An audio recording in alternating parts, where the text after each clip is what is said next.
Thanks, Armin. So a little bit of content, just a reminder, my name is David Simon. I teach at Yale in political science and direct the Genocide Studies program there.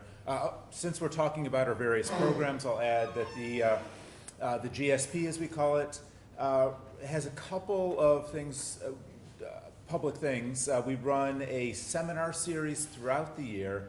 Those are typically fairly, sort of academic, narrowly focused, with people that we can bring in from around the country, sometimes the world, to talk about what they talk about, what they study in genocide studies. If you're interested in getting on our mailing list, we can tell you about those. You can also find our seminar series speakers on our website. You could gsp.yale.edu. The theme this year, although not all the seminar, and these are sort of 1.5 hour sessions in a fairly small room, but the theme this year will be Native American genocides. So I think there'll be some really interesting events. The other thing is that we try to have 1 or 2 larger, more lecture type events each year. We'll be having a significant conference in March on the Yazidi genocide of 4 years ago. We just passed the 4th anniversary of that. It's something that a lot of people don't know much about. Certainly on campus at Yale, there aren't a lot of experts on the Yazidi.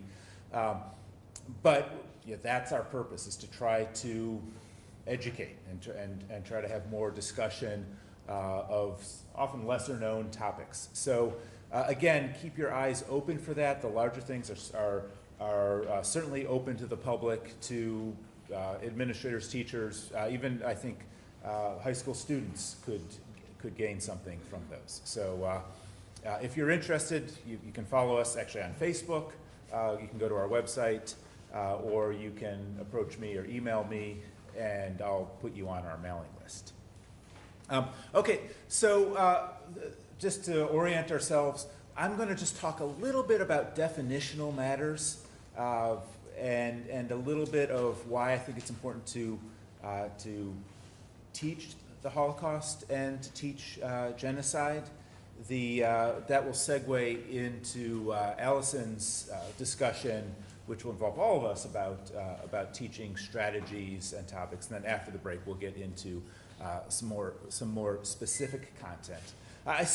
Most of what I'm going to talk about exists on, I guess it's not quite out, but what Stephen mentioned, the website. There's sort of an introductory essay, and a lot of what I'm talking about is drawn from that essay. So for definitional matters, you can go there. Everyone here, I'm going to assume, knows what the Holocaust is. This slide is certainly superfluous. Also, my background is in African politics. It's not in the Holocaust, so there are certainly a good chance that there are debatable points here. But 2 things that I want to emphasize in talking about the Holocaust. I won't go over this point by point. One is that the iconic image of the Holocaust is perhaps the extermination camp or the gas chamber. And it's a powerful, important image for people to have. It symbolizes sort of this horrific ability of industrial society to kill people. But it's worth remembering that perhaps as many as half of the victims of the Holocaust were not killed in gas chambers, but were killed either by the mobile killing units, the Einsatzgruppen, or simply by local police, local civilians taking it upon themselves to kill in what's sometimes known as the Holocaust of bullets. Why is this important? It gives us a more complete understanding of the Holocaust and how it unfolded, but I think it's also important from for a comparative perspective. The Holocaust and what I mean by that is that the Holocaust as an event, in the use of gas chambers, is actually unique. There hasn't been such sort of industrial killing in that format either before or after. and that's worth contemplating. But the other side of the Holocaust by bullets, the mobile killing units, resembles other genocides quite a bit. And that is, as a sort of, ethical matter chilling, as a matter of understanding contemporary genocides, I think it's very important, because it's not just that there were, that there was an Eichmann coordinating trains filled with people that were being sent to Auschwitz for their death, but that there were also ordinary people, ordinary men, to use Christopher Browning's term, the title of his book about members of a police force, that engaged in killing fellow citizens. And that's a lot like what happened in Rwanda, what happened in Cambodia, what is happening in Myanmar. It's a much more recognizable pattern, and I think all the more important to understand it in that respect. The second thing is that the Holocaust, capital T, capital H, it's an event, but it's most, I think, important to appreciate it as a process, to understand it as a process. That it began, and I'll say this about genocide in general, it's not just a crime, but it's also a process. The crime may involve the killing, but we have to understand that genocide begins with legalized discrimination, with isolation and separation, with rhetoric and propaganda, perhaps culminates in mass violence, and then continues on in efforts afterwards, perhaps to deny either the existence of the group being persecuted or that any violence against that group took place. Greg Stanton and the organization Genocide Watch has established something they call the 10 stages of genocide. I don't necessarily know it's the best framework, but it's an important framework because it is a framework that understands genocide as a process and not just a crime. And as who was it? Stephen said, or Armad, feel free to interrupt if you have questions at any point. Please do so. But I want to get a little bit more into talking about genocide and defining genocide, because this is sometimes a little bit it's something a little bit new, and certainly if there are questions, I'd love to address them. So let me start here. First of all, genocide is a concept, or it's a crime as defined by the Genocide Convention.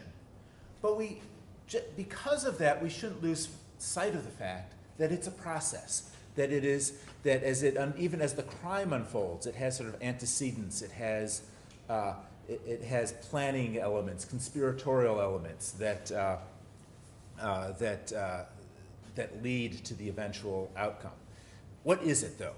Well, the idea of genocide, the idea that there's a term, a specific crime called genocide, comes from the work of the Polish-Jewish lawyer, legal scholar, Raphael Lemkin, who fled Poland in the 1930s, came to the US, taught at Duke, was a researcher at Yale, and eventually spent a fair amount of time at the United Nations as the war came to a close and as the extent of the horrors of the Holocaust were evident, and the newly created United Nations was trying to figure out what it does, what it's there for. Lemkin said we need to make sure that this doesn't happen again, never again. But we need, thinking like a lawyer, there needs to be a legal instrument that defines it and makes, therefore, the prevention and the prosecution, which is part of the full name of the Genocide Convention, possible. And so the definition then talks about certain acts committed with intent to destroy, in whole or in part, a national, ethnical, racial, or religious group as such. The acts that are covered include killing or causing bodily harm, bodily or mental harm, deliberately inflicting on a group conditions of life calculated to bring about its physical destruction, imposing measures intended to prevent births within a group, and forcibly transferring children of the group to another group. This last point is fascinating to me because it very clearly points a finger at practices that took place in New Zealand, Australia, Canada, and the United States in particular, of separating children from indigenous children from their families, taking them to typically Christian schools that gave them a so-called Christian education, and in the process stripped them of their identity and also subjected them to physical and mental abuse. In the first three of those countries that I've mentioned, there has been a contentious reckoning process trying to understand why did this happen, how much of it happened, and appreciating that at least under the Genocide Convention it constitutes genocide. That has scarcely happened in the United States, but it's every bit as true. And that's something I think that is, at least in our series at Yale, we hope to consider later on during the year. We'll leave it as sort of a footnote for now. There's certainly several moving parts to this definition. Which groups are included? Or should other groups be included? Should political groups like communists or anti-communists be included? As you know, throughout the 20th century, those were the categories that were targeted in sort of policies or programs of mass death, at least after World War II, more frequently than almost anyone else. Certain countries do include political groups. Part of what the Genocide Convention does requires, there are actually over a dozen clauses within the convention. A lot of them are about how it is sort of self-enacting, how you accede and de-accede from the convention. And one of those clauses says, if you pass this convention, you need to incorporate this legal framework, these laws, this definition, into your own legal framework. And as some countries did that, they included political groups as well. But it can make for an interesting discussion. Which groups are covered? Which actions are covered? I already mentioned this idea of forcible transfer of children, which makes it a very clear case for genocide. At an intuitive level, intuitively we think of genocide as something along the lines of an attempt to eradicate an identity group through the murder of its population. It's an attempt to kill everybody. Very simple, straightforward, and intuitive. It's a lot different from forcible transfer of people. You bear in mind what Lemkin was interested in was criminalizing not just mass murder, which is of course awful, but mass murder that seeks to eradicate a culture from the earth, the culture and the people who possess it from the earth, and that is a crime up and above over and above the loss of life, that the deficit that's sort of created, if we're thinking about it in faux rational terms, is even more kind of grievous than simply the loss of a lot of people. This happens through war all the time. It gets to this question of scale. Does the phrase in whole or in part mean that a hate crime against a single individual is an act of genocide?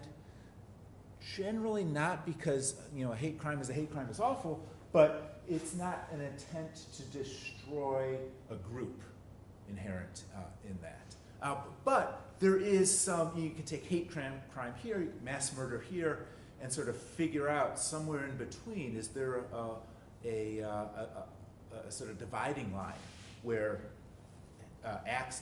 violent acts of hate become genocidal or not? These are debates, moving parts, as I say, points for discussion. Legally, there's often the most contentious element is the idea of intent. How do we know that all this killing happened because the perpetrators intended to destroy one of the covered groups? Often, we don't know. And in the Holocaust, we have ample signs and eyewitnesses. We've got this sort of crafting the words, the final solution, that signal that the intent was indeed to destroy. In Rwanda, there were newspapers and radio broadcasts that said in so many words, sometimes slightly coded, but said, yes, the goal is to destroy the Tutsi, wipe the Tutsis off the face of the earth, basically. Don't even let them emigrate. Try to kill them before they get to the border. But in other cases, there's just, intent can be inferred from mass death. That the actions taken were done intentionally in order to destroy the group there. So it's a point of debate, often legal debate. But again, try not to get caught up in the legalisms, or at least not only get caught up in the legalisms, and focus on the process as well. Quickly, as a matter of terminology, again, I'll breeze through this. This will be available on the slides that are available in this presentation, which will be made available to you. There's a difference between a Holocaust can refer to any episode of mass death. Nuclear Holocaust is an accepted phrase of art. Holocaust means death by fire, mass death by fire, essentially. The Holocaust, capital T, capital H, refers to the mass murder of Jews during World War II. At the same time, there was mass murder of other groups, including the Sinti, Romani, or Roma, what are pejoratively termed as gypsies. It's worth noting that the word gypsy is a pejorative term. There was a genocide against them during World War II. Most common usage is not to lump that into the Holocaust, but to refer to it as a separate but simultaneous or contemporaneous genocide. There's also, you'll come across the broader term of mass atrocities, which encompasses genocide, but also crimes against humanity, ethnic cleansing, which is a weakly defined term, perhaps not officially defined in any UN document, but it has been referenced in court's decisions, and war crimes. And all of these are covered, again, they have sort of criminal meaning. They're covered by the International Criminal Court jurisdiction. But they may be different from genocide. And one discussion sometimes it's worth having is, and I've already alluded, I think, sort of showed my hand a little bit, my feelings on it, but it's a good discussion to have, is what makes genocide worse? If you're going to have this legal discussion, and the conclusion becomes, oh, that might or might not be a genocide, how crucial is that distinction? If it's based on the fact that hundreds of thousands of people were killed, does this, it's certainly, you're most likely going to find crimes against humanity, or in Syria, for example, war crimes. Is that a sort of fundamental reason to pay attention to an episode of mass death and violence, or not? It's a way to get at that idea of what genocide ultimately is, and why it is a crime, or as some call it, the crime of crimes. Finally, I want to get to Alison, so I'm not going to go through each point here. Just say that on the essay that's on the Department of Education website, we sort of develop a set of different rationales for teaching genocide, understanding history, but there's a civics lesson embedded as well, understanding politics, understanding the role of the state, the responsibilities of citizenship.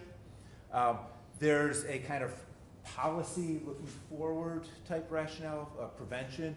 The question often is, how do we prevent future or genocides that seem to be unfolding at the moment?